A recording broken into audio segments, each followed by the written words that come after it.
கழுவி விட்டுருங்க. சரிங்க. ஒரு கிண்ண நிறைய மாவு எடுத்து பெரிய ரவுண்டாவும் இல்லாம சின்ன ரவுண்டாவும் இல்லாம பொதுவா ஒரு ரவுண்ட ஊத்தி 4-5 வெங்காயத்தை போட்டு அள்ளி பொடி பொடியா நறுக்கி அப்படியே மேலாப்ல பரபர தூவி விட்டு சரிங்க. ஒரு நீளமான கேரட் எடுத்து அதையும் பொடி பொடியா நறுக்கி சரிங்க. அப்படியே மேலாப்ல பரபர தூவி விட்டு சரிங்க. ஒரு 16 கரண்டி நெய் எடுத்து சரிங்க. அதுல 6 கரண்டி நெய்ய உள் சைடு அப்படியே லேசா விளாவி விட்டு சரிங்க. 10 கரண்டி நெய்ய தோசைக்கு வெளி சைடு அப்படியே மேலாப்ல விளாவி விட்டு சரிங்க. இட்லி பொடி இருக்கு பாத்தீங்களா, அத அப்படியே அள்ளி மலை சாரல் மாதிரி அதை மேலாப்ல பரபர அப்படியே பேய விட்டு சரிங்க.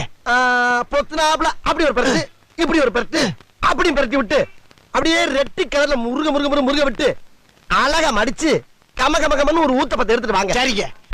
அண்ணனுக்கு ஒரு ஊத்தப்பம். அட பிக்காளிப்பழ, அரை மணி நேரமா